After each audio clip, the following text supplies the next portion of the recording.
Hey guys, I absolutely will be reading off my notes because I definitely don't have this memorized, but I just wanted to do a little, I wanted to do an introduction to Genesis and kind of give you some background information and context on that before we dive into reading it.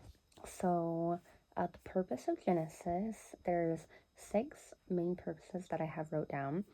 First, to record the origin of the universe, the creation of the earth, the sea, the skies, the sun, the moon, the stars, and every single one of Earth's inhabitants, including us. Um, I'll go into a separate Bible study about the 7 days of creation. I mean, considering it's the very beginning of the Bible, that'll probably end up being my next video. But I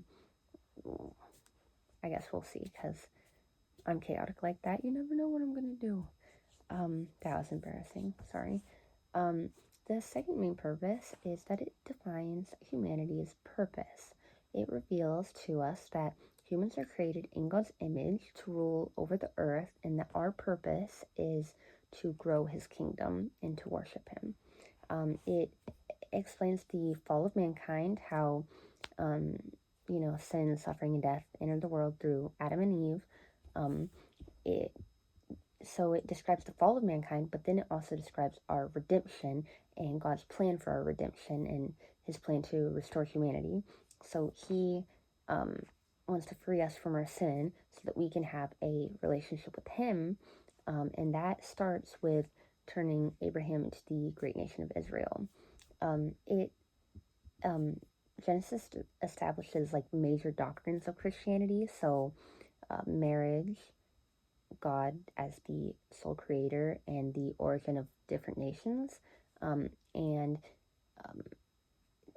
the original audience was the Israelites, and it provided the free Israelis with their history, identity under God, and connection to God. Those were the purposes. And then random, like, to give you context, about who wrote it, the who, what, when, where, why, how. Genesis originates from the Greek word for origin or beginning, which I think most people do know, even if you're not very into church, but we'll just say that so you have your memory jogged. And it was the very first book of the Bible written. So, who wrote Genesis? Well, the author is largely debated, but traditionally, Moses is considered the author of the Torah, also known as the first 5 books of the Bible. Modern scholars believe in the documentary hypothesis, which says that Genesis was written by multiple authors over several centuries.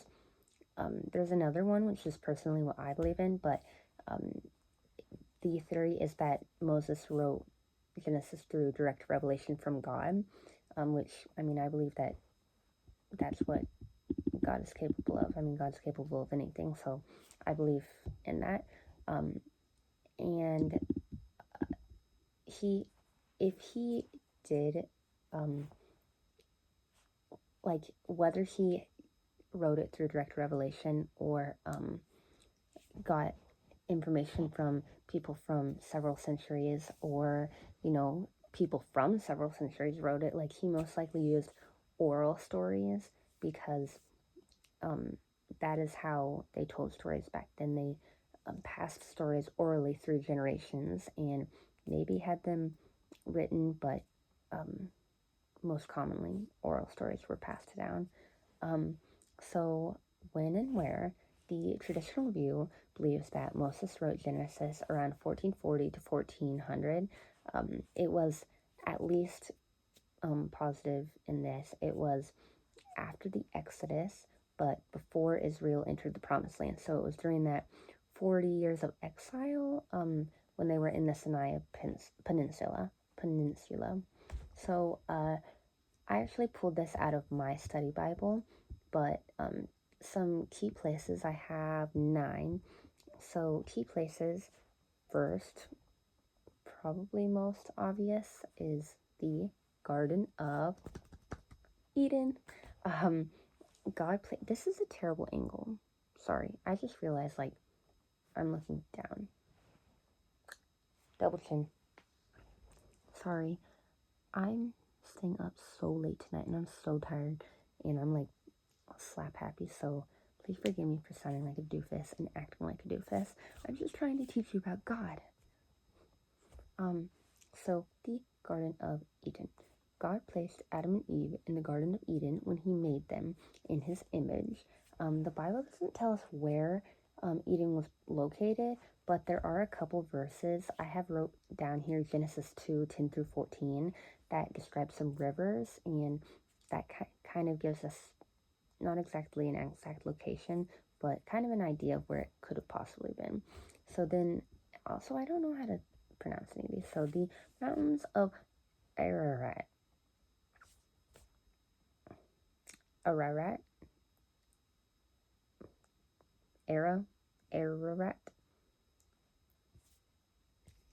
Ararat. It's Greek. I don't know. Or anyway, you know what I meant. After the flood, this is where Noah's boat came to rest. We actually do have archaeological proof that it was here. You can see the imprint on the mountain, and also I've never been there, but I've heard that they have a replica of Noah's Ark, I think in Kentucky maybe. That is one of my major goals. If I ever go, I will vlog it because amazing.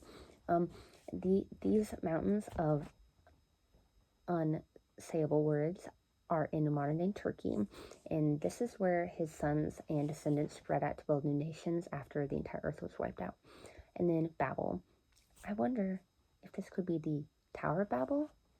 Well, my paper says that's correct. So the Tower of Babel was built in modern day Iraq between Tigris and the Euphrates River.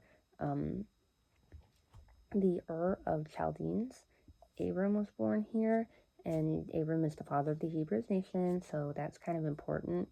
And then Shechem, God urged Abram to leave Haran and to go to a place where he become the father of a great nation. So him and his wife traveled to Canaan and landed in Shechem. And then he moved on to Hebron, where he put down his deepest roots. After he died, he was buried here. I think maybe Sarah was buried there too. I can't remember, but his sons were at least. And then Beersheba. This is the well at Beersheba, very popular story. It was a source of conflict between Abraham and King Abimelech.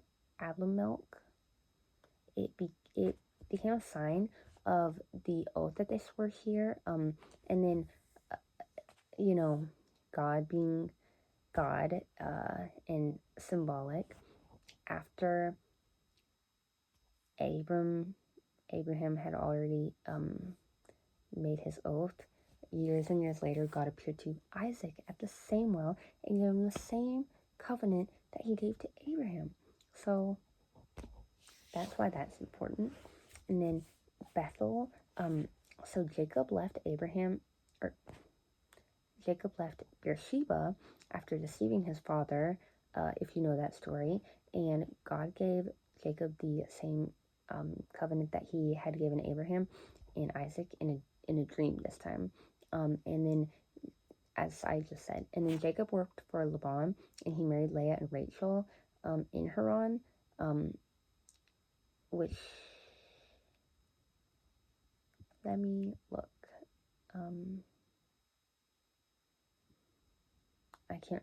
I completely forgot what I was just about to say, so I'm just going to go back to where we were. So he married Rachel and Leah, and he had a bunch of kids with them, which I guess was normal for the time, but still weird to think about.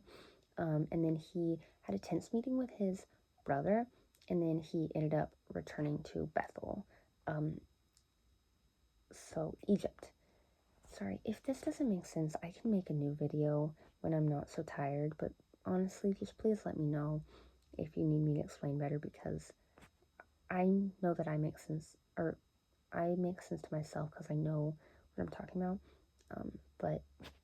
And I'm also really tired, so my head and my mouth might not be linking up. So just tell me the truth. Won't hurt my feelings, if you even care.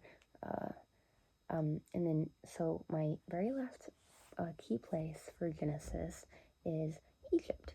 So Jacob had 12 sons, and Joseph um, Joseph and his brothers were Jacob's 12 sons. So Joseph's brothers got jealous of him for being the favorite son, and then they sold him to traders in Egypt, and he was a slave who rose to like Pharaoh's right-hand man.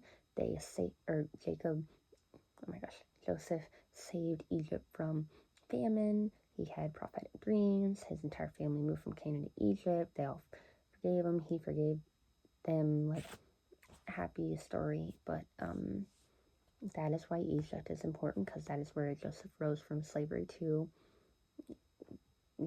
very important man in Egypt and saved everybody from famine.